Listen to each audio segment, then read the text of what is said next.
2019년의 마지막 주일 예배입니다. 우리 마지막 시간에는 왠지 모르게 좀 숙연하잖아요. 그리고 마지막 수업 시간도 있고. 그런데 오늘 이 마지막 우리 주일 예배를 이렇게 드립니다. 우리 올해 2019년에 목표를 갖고 우리가 시작했습니다. 기도 제목이 뭐였냐면 너희와 너희 자녀를 위하여 올라 라는 그러한 주님의 말씀에 따라서 올 한 해는 우리 자신들을 위해서 한번 울어보자, 그리고 우리 자녀들을 위해서 울어보자 라고 그렇게 했습니다. 근데 얼마나 울면서 기도하시고 하나님 앞에 우리 자신들과 자녀들의 영혼을 맡기면서 울면서 기도해 보셨습니까? 제가 이제 마지막 말씀을 이렇게 전하려고 생각하면서 다시 말씀을 좀 전하고 싶어서 전했는데, 올해 저는 그 여지껏 중에 제일 많이 저희 자녀를 위해서 울었다, 기도했습니다. 제가 우리 가족들을 위해서 기도할 때는 잘 안 울으니까 여하튼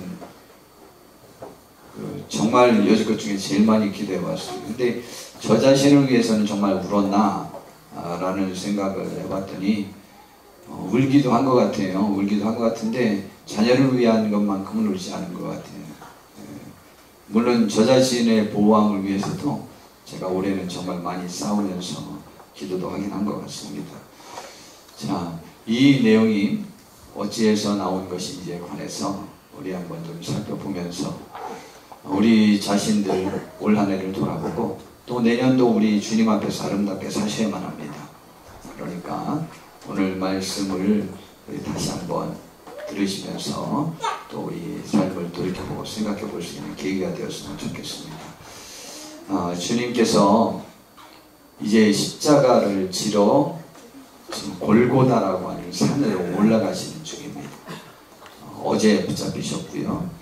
그리고 이제 두 명의 제수도 같이 지금 십자가를 지고 올라가는 중입니다. 그곳을 갖다가 성경은 뭐라고 말하냐면 성밖 혹은 영문밖이라고 말합니다. 우리나라도 그 사대문 안이라고 그러잖아요. 사대문 안에 있고 사대문 밖에 있습니다.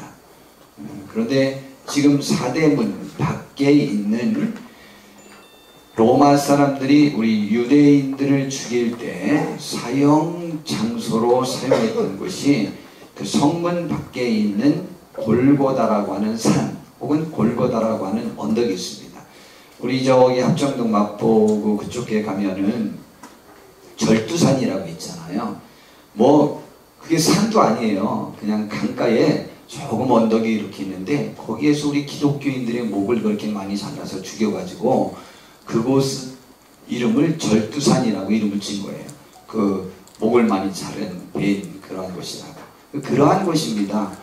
사대문 밖에 있는 사형장으로 예수님이 십자가를 지고 가는데, 십자가 이 형태를, 이 사형 방법은 가장 그 못된 죄인에게 사형을 처할 때 쓰던 방법이었고, 이것은 바로 죽지 않고 이곳에서 못을 양 손목과 발목에 이렇게 박아놓고 그냥 계속 이곳에서 시달리다 죽게 하는 사형 방법입니다. 보통 3일 후에 죽는답니다.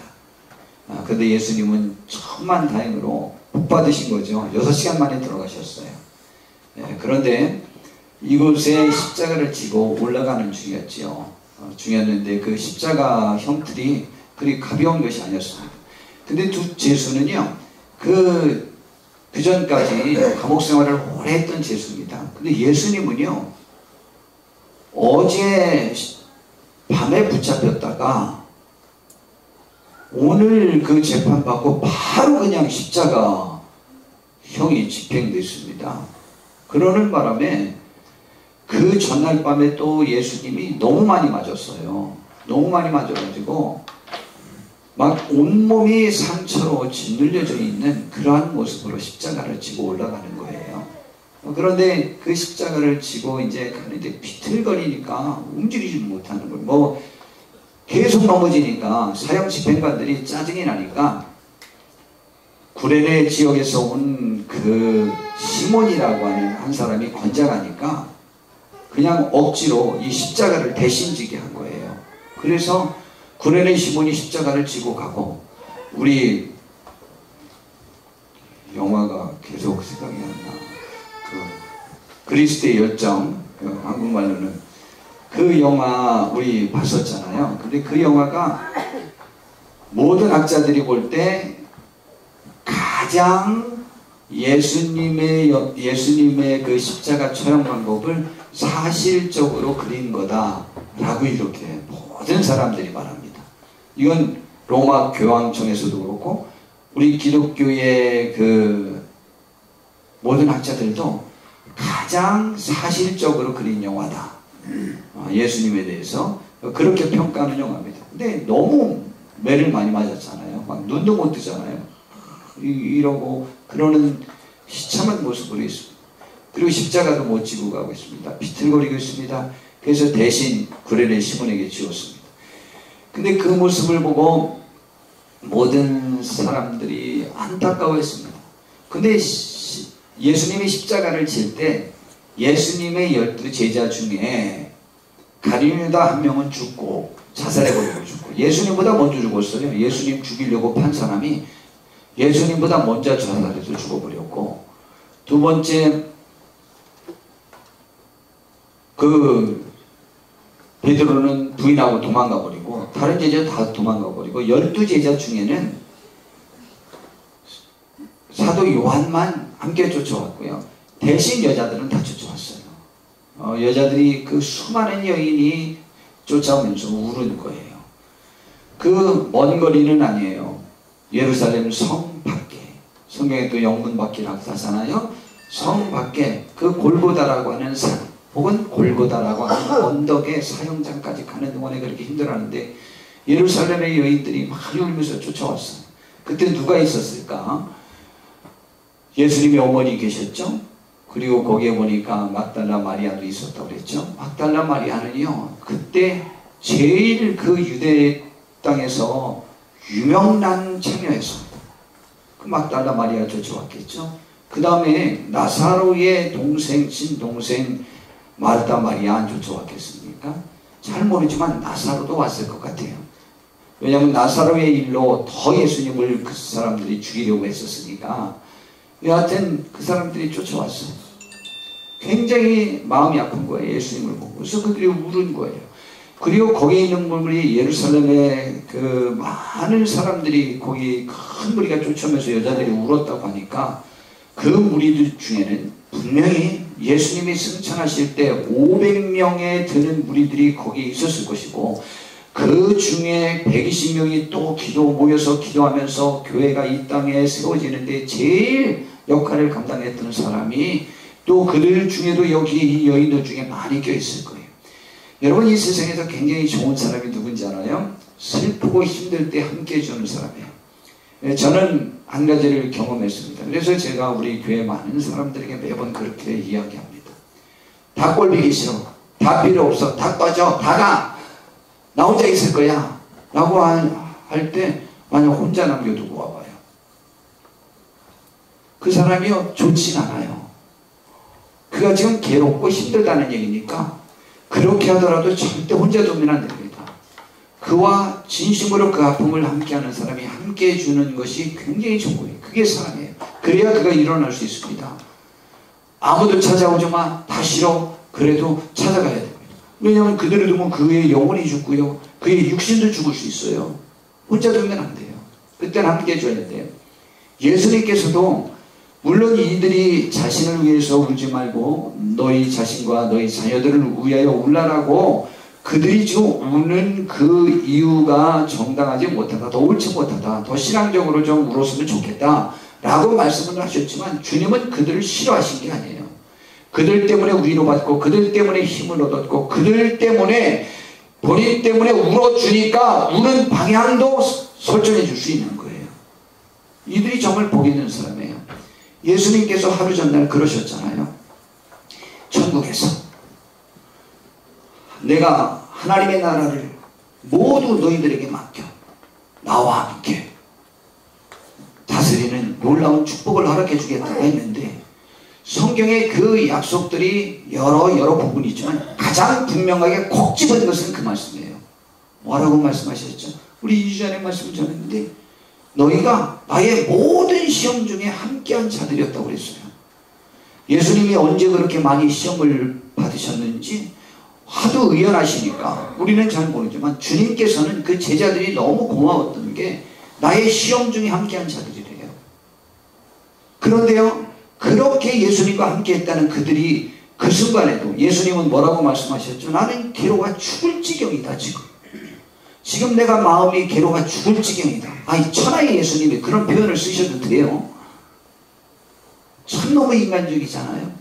내가 지금 마음이 괴로워 죽을 지경이니 나와 함께 잠깐 동안만이라도 깨어있어다오. 기도해달라고 부탁을 하려고 했는데 이 모양새가 보니까 기도는 그냥 뭐 아무 생각도 없는데 뭐 지금 예수님이요 오늘 밤에 잡혀서 내일 죽고 오늘 밤에 나를 배신하는 사람이 있을 것이고 성경에 보니까 발꿈치를 들 것이다. 그러면 배신자가 있다는 얘기인데 그런 목자를 치면은 양들은 다 흩어진다고 그랬다. 그래서 너희들이 다 나를 떠날 것이다. 막 그래도 왜 예수님 그게 무슨 말씀입니까? 한마디라도 왜 묻는 사람도 없어요. 내가 이제 그렇게 십자가에 못 박혀 죽임을 당하리라, 내가 고난을 당하리라, 아무리 얘기해도 아무도 몰라요. 관심도 안 가죠. 그리고 그날도 방금 예수님께서 그 말씀 하시기 전에 제자들이 무엇했다고 했죠? 선생님 하고 자기들끼리 지금 우리들 중에 누가 더 위대하냐, 누가 더 높으냐, 누가 더 대단하냐, 누가 더 크냐 하고 싸웠어요. 아니 지금 예수님이 그 말씀하고 계신데 제자들은요 자기들끼리 누가 크냐 하고 싸우고 있다니까요. 그리고 바로 이제 베드로는 또 모른다고 또 부인하게 되고 또 가룟유다는 예수님이 있는 장소로 예수님을 잡을 군인들을 데리러 가고 이러한 상황인데요. 그들에게 주님이 말씀하셨잖아요. 너희는 나의 모든 시험 중에 함께한 자들인즉 내 아버지의 나라를 너희들에게 맡겨서 나와 함께 다스리게 될 것이라는 거죠. 영원토록. 여러분 우리의 부족한 모습, 연약한 모습 그대로 우리가 주님께 나가는 거예요. 주님과 함께 해주시면 있으면 되는 거예요. 대신 주님은요 그들의 중심은 알고 있었어요. 나를 사랑하고 있다는 것만은 분명히 알았어요. 그들은요 그것만은 말할 수 있었어요. 우리가 주를 사랑하리다. 그 말만은 할 수 있었어요.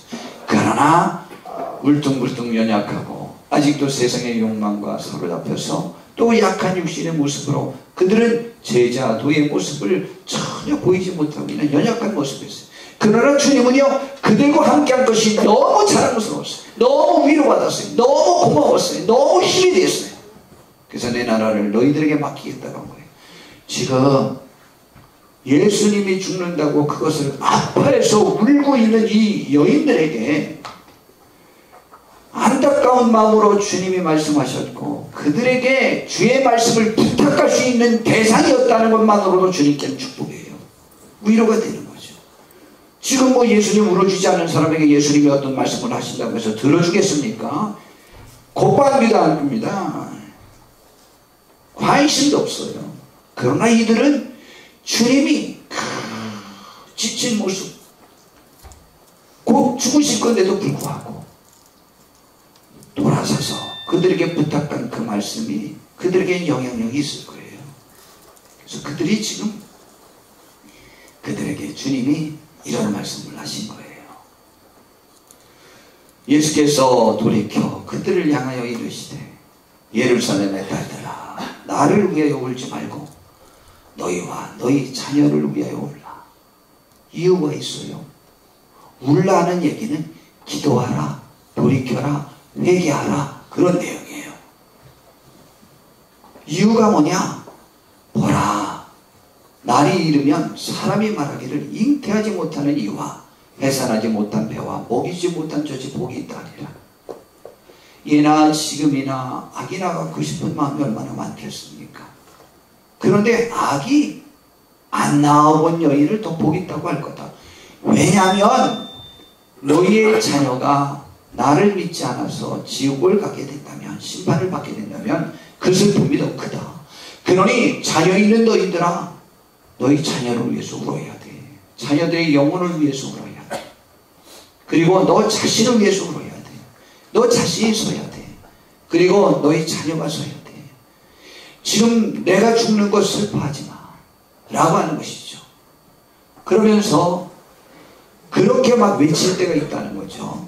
그때 사람이 산들을 향하여 우리 위에 무너지라며 작은 산들을 대하여 우리를 덮으라니라. 산들이 작은 산들이 생매장 우리 좀 시켜달라. 왜냐하면 자신들이 부인하고 인정하지 않았던 예수님이 심판주로 오시는 거죠. 굳이 말하면 변산도 앞에 이두령이 암행어사로 나타난 것과 같은 거죠. 지금 춘향이를 괴롭히고 있는데 이와 마찬가지로 예수님을 부인하고 예수님을 인정하지 않았는데 나중에 예수님이 심판주로 오시는 거죠. 그분의 뜻대로 살지 않았던 사람들이 그분의 눈빛을 보고 두려워한다는 거죠.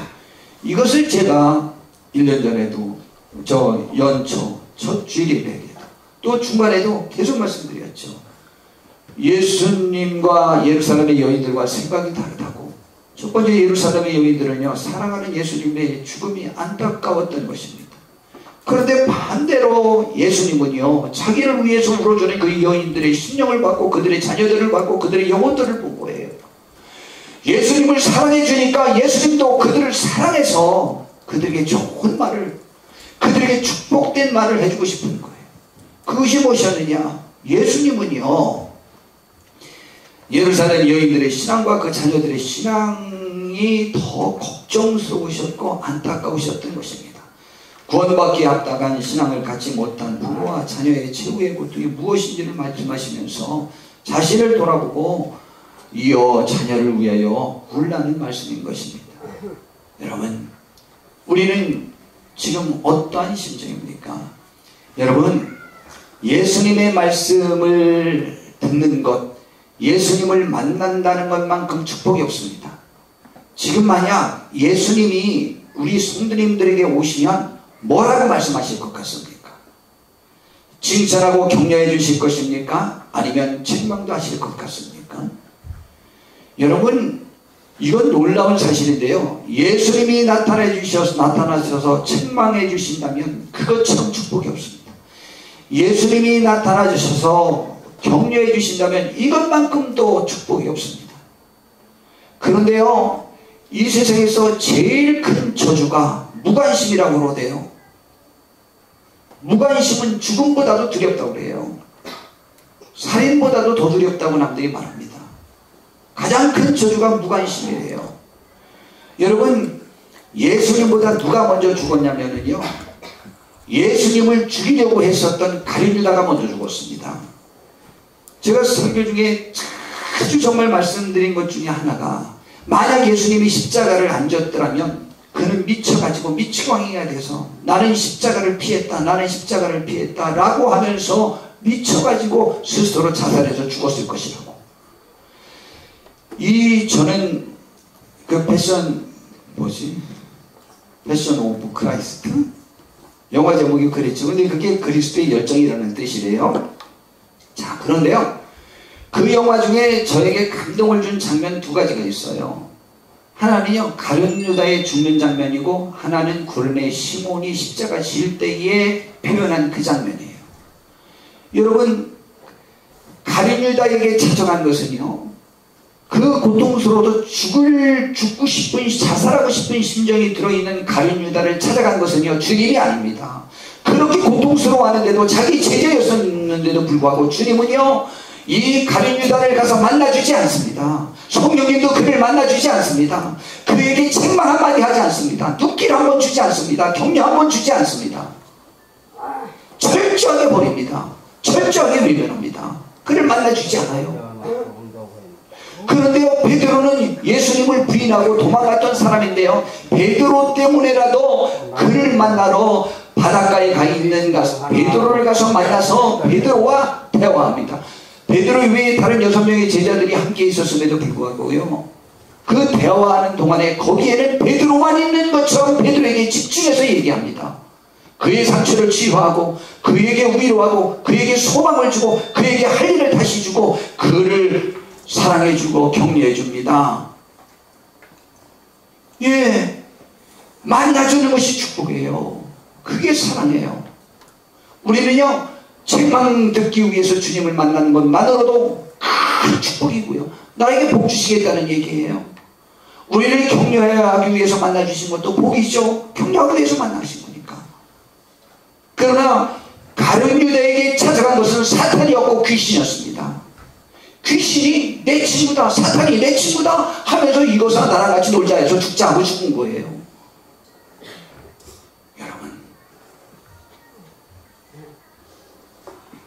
주님은 지금 방향이 틀리긴 했지만 사랑의 마음으로 예수님을 위해서 울어줬던 그들에게, 사랑의 마음으로 그들에게 귀한 말씀을 주신 거예요. 우는 자신들을 그렇게 울지 말라고 방향을 바꿔주신 거예요.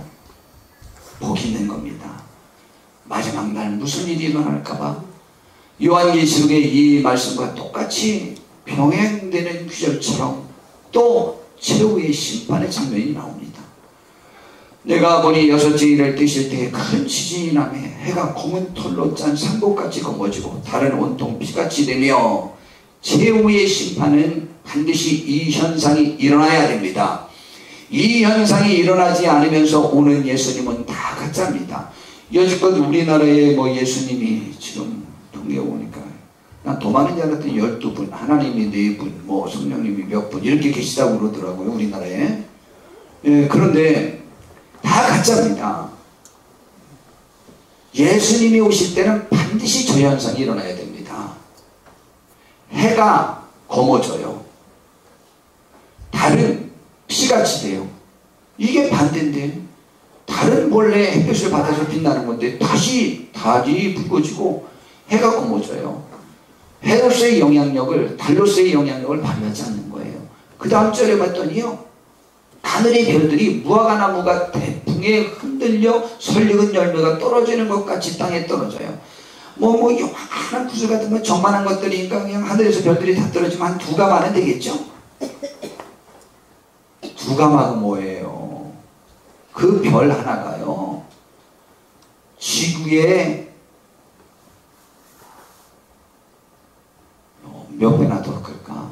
수백만 배, 수천만 배 더 커요.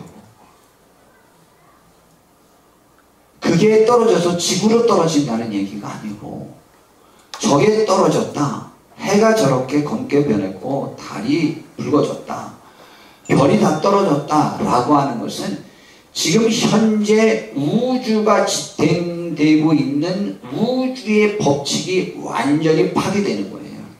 그때가 세상 끝날이에요. 그때가 세상 끝날이에요. 지구가 우주 만유 인력의 중심이 아니에요. 거기에 포함된 것 뿐이에요. 근데 그것이 영향력을 잃어요. 그런데 그때 주님이 오신다니까요. 그때 주님이 오실 때 사람들이 외친다고 했어요. 그래서 하늘은 두루마리가 말리는 것 같이 떠나가고 각 산과 섬이 제자리에서 옮겨지며, 그런 현상이 일어날 때 땅의 임금들과 왕족들과 장군들과 부자들과 강한 자들과 모든 영과 자유인이 굴과 산들의 바위 틈에 숨어 저기에 나열된 사람들이요, 권력자들과 함께 그를 아부하는 모든 자들이 다 포함된 거예요. 여러분, 한 권력과 힘을 지닌 사람이 무엇인가 다 이룰 것처럼 그에게 아부하면서 그에게 모든 뜻과 행동을 같이 해서는 안 됩니다. 그들이 그렇게 했어요. 그들 모두 하나님을 떠나고 주님을 부인하는 자들, 산들과 바위에게 말하되 똑같이 말하는 거죠. 우리 위에 떨어져 저 보좌에 앉으시니 얼굴에서와 그 어린 양의 진노에 눈에서 우리를 가려달라 이 말이에요. 그의 눈빛에서 예수님을 보는 것만으로도 괴로우니까 그냥 지금 빨리 묻어달라, 생매장에다가 이 말이에요. 근데 죽을 수가 없어요. 제후심판 때는 못 죽어요. 고통의 연속인 거예요. 그러면서 그들에게 진노의 큰 날이 이르렀으니 누가 능히 서겠느냐 그랬어요. 그 날이 이르기 전에, 그러한 일을 닥치기 전에 천국의 사람이 되도록 기도하라. 천국의 사람이 되도록 지금 합당하냐? 기도하라, 회개하라, 돌이켜라 이 말이에요. 그래서 이건 우선순위에 관한 것입니다. 우선순위를 정한다면 우리 자신을 위해 울어야 한다는 말입니다. 우리 자신을 위해서, 자녀를 위해 울어야 한다는 말입니다. 구원을 온전히 이루는 예수님의 죽음은 울어야 할 상황이 아니라는 말씀이에요. 그러한 삶을 살게 해달라고 울으라는 얘기예요. 그걸 슬퍼하라는 게 아니고 그런 삶을 살 수 있는 우리가 되게 해달라고, 내가 되게 해달라고, 내 자녀가 되게 해달라고 우르라는 얘기입니다. 예수님은 비록 오늘 당장은 십자가 형태로서 매우 비참하게 죽으실 것이지만 곧 부활하여서 하늘의 영광 보좌에 함께 됩니다. 예수님의 구원은 세상의 구원을 이루는 길입니다. 하나님 아버지의 뜻을 이루기 위하여 이 세상에 오신 예수님의 사명을 이루는 복된 일인 것입니다. 사망 권세를 주관하려는 마귀의 권세를 완전히 깨뜨려뜨리고 그리고 승리의 부활을 하는 그 길입니다. 그러니 당장은 안타까운 일이지만 궁극적으로는 승리와 영광의 길인 것입니다. 그러니 깊이 슬퍼할 일이 아니라고 하는 것이죠. 우리가 그렇게 살게 해달라고 기도하라는 얘기죠. 이 말씀은 또한 우리의 먹고 마시는 것들에 대한 염려로 우리의 본질적 삶이 흔들리고 잘못된 삶의 방향으로 가서는 안 된다는 말입니다. 또한 우리의 즐거움의 추구가 하나님의 뜻을 거스르지 않도록 힘써야 한다는 말씀입니다. 그리고 하나님을 향하여 굳게 나아가지 못하고 흔들리는 나를 돌이켜보고 회개하며 기도하라는 말씀입니다. 그러므로 그들이 울어줘야 할 대상은 바로 예수님 때문에 울고 있는 자기 자신들과 자녀들에게 신앙으로 인하여 미래에 닥칠 일들에 인한 것들인 것입니다. 우리도 조심하지 않으면 안 됩니다. 그래서 주님은 우리에게 분명히 말씀하셨습니다. 누가복음 21장에는 세상 종말의 증상에 관해서, 현상에 관해서 말씀하셨습니다. 그리고는 그럼 어떻게 대비해야 되느냐? 너희는 스스로 조심하라. 그렇지 않으면, 조심하지 않으면 이런 것들이 우리를 어둡게 만들어서 대비하지 못하게 만든다. 방탕함과 수치함, 생활의 염려, 이것들이 마음을 둔하여지게 한답니다. 성경은 방탕함을 말할 때 꼭 같이 붙는 것이 수치함이에요. 방탕과 수치함은 연관되어 있는 경우가 너무 많습니다. 방탕이라는 단어 대신 우리나라는 앞에 두 글자를 더 넣어서 허랑방탕이라는 표현을 자주 씁니다. 허랑방탕이라는 것은 뭐냐? 헛된 일에, 쓸모없는 일에, 하지 말아야 될 일에 시간과 돈과 정력을 낭비하는 것을 갖다 허랑방탕이라고 말해요. 근데 이 허랑방탕하기 위해서 필수 조건이 있는데 술이에요. 그 술에 관해서 너그러운 분들이 굉장히 많으신데요. 저도요, 제법 대한민국의 가정에 방황하는 여인들을 만나봤어요. 방황하는 여인들의 거의 대부분의 말은 내 남편이 지금 딴 여자랑 있어요가 아니에요. 내 남편이 술 마시고 있어요. 내 남편이 술 먹고 와서 잠들어 있어요. 예요. 방황스럽대요. 그게 왜 그러냐면요, 이상스럽게요. 외도한 것은, 바람핀 것은 눈치라도 봐요. 근데 술 마신 거는요, 당당해요. 사업상 직장생활을 하려면 뭐 관계를 맺으려면 막 이러는데요, 새빨간 거짓말이에요. 굳이 말하면 헛된 곳에 시간과 물질과 나의 육신의 필요함을 허비하는 것이 방탕인데 그 중에 첫 번째가 술이에요. 그래서 방탕과 술취함, 이 두 가지가 굉장히 문제가 돼요. 그 다음에 생활의 염려, 삶의 염려죠. 삶의 걱정이죠. 그래서 주님께서도 말씀하시기를, 누가복음에서 또 그 씨 뿌리는 위에서 말씀하시기를, 삶의 염려와 이 세상의 쾌락, 일락에 빠져서 열매 맺지 못하는 경우가 가장 많다잖아요. 그러니까 이 두 가지는요, 신앙의 최고의 적이에요. 그러한 것에서 나를 돌이켜보고 울어야 되는 거예요. 그곳에 빠져 있으면 마음이 둔해지고 뜻밖의 그날이 덫과 같이 우리에게 임하게 되는 거예요. 그러니까 우리는 이날은 온 지구상에 거하는 모든 사람에게 말이라, 이러므로 너희는 장차 올 이 모든 일을 능히 피하고 인재 앞에 서도록 뭘 해야 되느냐? 항상 기도하면서 깨어있어야 된다는 거죠. 기도하면서 주의 영의 인도하심을 받아서 그 상황을 깨닫고 우리가 살아야지. 그렇지 않으면 우리는 되지 않는다는 거예요. 그러므로 우리들의 삶의 방향을 주님께서는 마태복음 6장에 이렇게 말씀을 주셨어요. 우리 이곳은 우리 함께 좀 읽어보도록 하겠습니다. 25절부터 34절까지인데 이것도 이렇게 보겠습니다. 25절은 이쪽 오른쪽에 계신 분들이, 26절은 이쪽 왼쪽에 계신 분들이 하면서 이렇게 바꿔가면서 이렇게 읽으시는 거예요. 자, 읽으시는 분들은 큰 소리로 읽으시길 바랍니다. 그러므로 시작. 그러므로 내가 너희에게 이르노니 목숨을 위하여 무엇을 먹을까 무엇을 마실까 몸을 위하여 무엇을 입을까 염려하지 말라. 목숨이 음식보다 중하지 아니하며 몸이 옷보다 중하지 아니하냐. 26절. 공중의 새를 보라. 심지도 않고 거두지도 않고 창고에 모아두지도 아니하되 너희 하늘 아버지께서 기르시나니 너희는 이것들을 다 귀하지 아니하냐. 너희 중에 누가 염려함으로 그 귀를 한 자라도 더할 수 있겠느냐.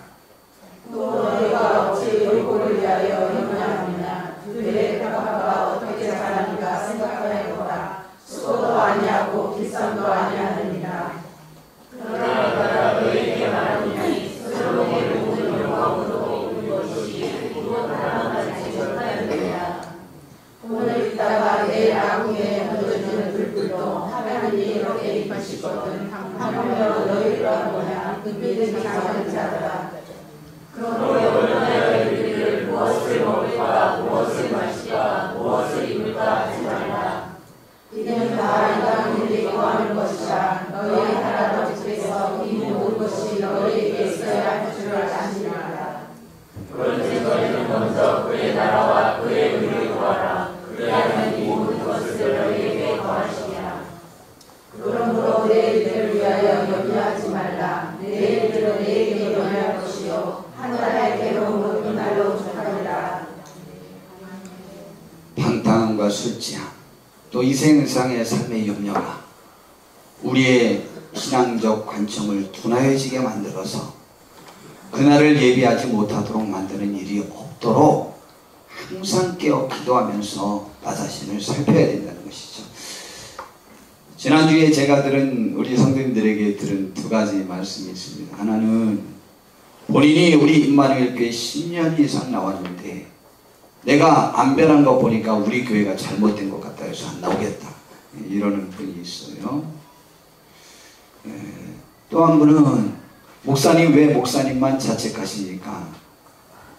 라는 그렇게 생각하지 말라고 하는 분의 말씀을 또 들었습니다. 10년 나왔는데 안 변하셨어요. 그럼 관둬야지. 걔도 3년이면 풍어를 넣는다는데 그렇지 않아요? 그건 사람도 아니지. 개만도 못한 거지, 그죠? 뭐 여기 완전히 상계가 제가 목회를 한 지만도 35년 반이 됐어요. 34년 반이 됐어요. 그런데요, 저는 여전히 못난 목사, 여전히 하나님 앞에 죄송하고 여전히 마음이 아파요. 이건 하나님의 문제가 있는 거예요. 그죠? 아니 우리 교회 나와서 안 된 거는 우리 교회 책임이지만 제가 그런 거는 하나님 책임이거나 저를 위해서 기도 안 해주신 성도님들 책임이거나 교회가 잘 되려면 좋은 성도님들을 만나야 된다면서요. 목사도 좋은 목사 되려면 좋은 성도님 만나야 되는데 그런 겁니다. 저는 여전히 그래요. 왜 자책하냐? 예, 자책됩니다. 자책은 하지만 제가 누구의 죄가 더 크고 누구의 잘못이 더 크냐라는 것을 모르는 게 아니에요.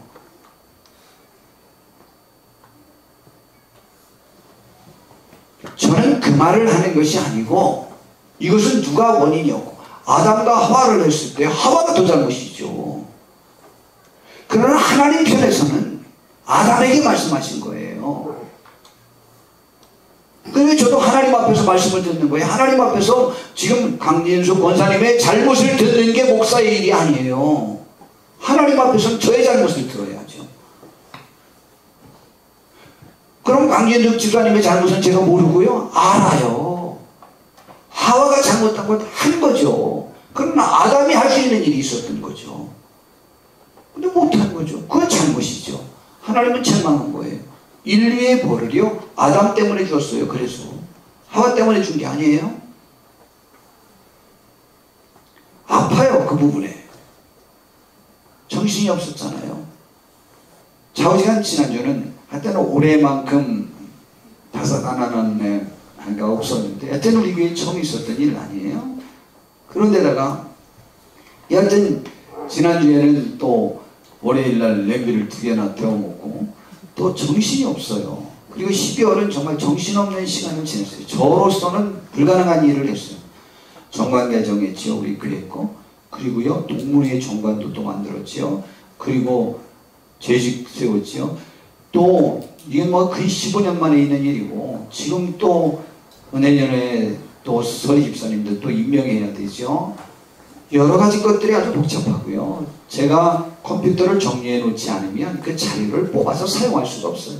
그것도 많이 정리했지요. 저로서는 불가사의한 일들을 치렀어요. 근데 정신이 얼마나 없는지요. 이번 목요일 날에 누구를 만났는데요. 우리 고향 후배를 만났는데 그래서 고향 친구들 후배들 전부 막 소식을 듣고 그러는데 그래서 이제 전도하려고 또 막 전화하고 그러는데 형이 알 건데 우리 동생의 형이 그 동생이 우리 형을 알 거려. 왜냐면 그 조카 있잖아요. 그 조카랑 우리 동생이랑 친구인데 그래 걔 우리 큰 누님 막내 아들이에요. 근데 이름이요 24시간 동안 생각이 안 나는 거예요. 큰애는 정철이, 뒤에 정두의 정복이, 그 다음에 정준이의 목사님 생각이 안 나는 거예요. 그리고 제가 우리 교인들 신방하려고 했는데 이름이 기억이 안 나는 거예요. 그래가지고요 주소록에서 남선교회, 일남선교회 쭉 해서 거기서 쭉 찾았어요. 그 다음부터 이제는 제가 누구 이름을 찾을 때마다 이제 주소록을 이제 전화와 기록부에 바꿔요. 이제 추가했어요. 만약 우리 여기 강진수 그러면 가로치고 주한국, 그리고 주한국 하면 가로치고 강진수, 그리고 밑에 자녀들 이름 싹, 그래서 그 집 가족 중에 누구든 한 이름만 기억나면 그걸 해서 찾을 수 있게 이렇게 전화를 하는데 찾을 수가 없고 이름이 기억이 안 났어. 그 조카 이름이요 24시간 지난 다음에 기억이 났어요. 제가 지난주에 원래 제가 머리가 나빠서 그렇기도 한데 좀 심화됐어요. 지난주가 특별히 그랬어요. 전체가. 그런 것도 그렇죠. 바울 사도는요 사도 중에 최고의 사도예요. 가장 절제하고 율법적 의로는 흠이 없었던 사람이에요. 그가 고린도전서 9장 27절에 그가 말하기를 내 몸을 쳐 복종하게 하면 내가 남에게 전파한 후에 자신이 도리어 버림을 당할까 두려워합니다. 지금도 자기를 쳐서 복종시킬 것들이 계속 있다는 거예요. 또한 15장 31절에는 형제들아 내가 그리스도 예수 우리 주 안에서 가진 바 너희에게 대한 나의 사랑을 두고 단언하노니 나는 날마다 죽노라. 매일 나는 고난을 받고 있다. 그좀 벗어날 때도 됐잖아요. 이 시간 우리 자신도 돌아보는 복된 시간 되시길 바랍니다. 우리는 우리의 삶도 되돌아보며 감사할 것은 감사하고 기도할 것은 기도해야 된다는 겁니다.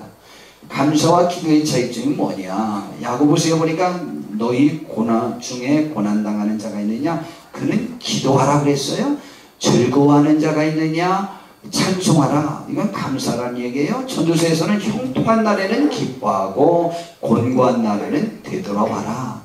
하나님께서는 이 두 가지를 병행하기 위해서 사람이 자기 일에 도취되지 않도록 했고, 잘 될 때 고난은 어려운 길을 통과하는 터널에 불과한 것이다 라는 생각도 갖게 하기 위해서 주님이 하나님이 이렇게 하셨다는 것이죠. 사람이 이 두 가지 중에 사람을 많게 하는 일이 뭔지 압니까? 형통한 날에 교만하는 거예요. 자만하는 거예요. 그래서 교만은 패망의 선봉이요 넘어짐의 앞잡이라고 했습니다. 그러므로 선줄로 생각하는 사람은 넘어질까 조심하라고 했는데 그것이 우리를 더 넘어뜨리는 것이 고난이 우리를 많게 하는 경우는 그리 많지 않아요. 하나님 앞에서 우리 자신을 돌아보길 바랍니다.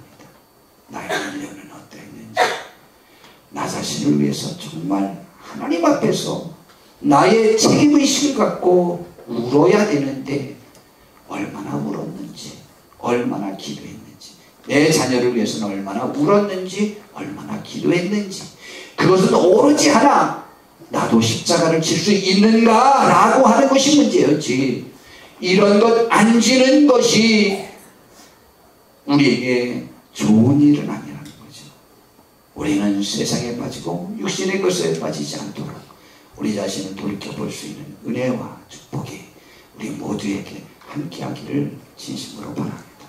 기도하겠습니다. 주님, 오늘 이 시간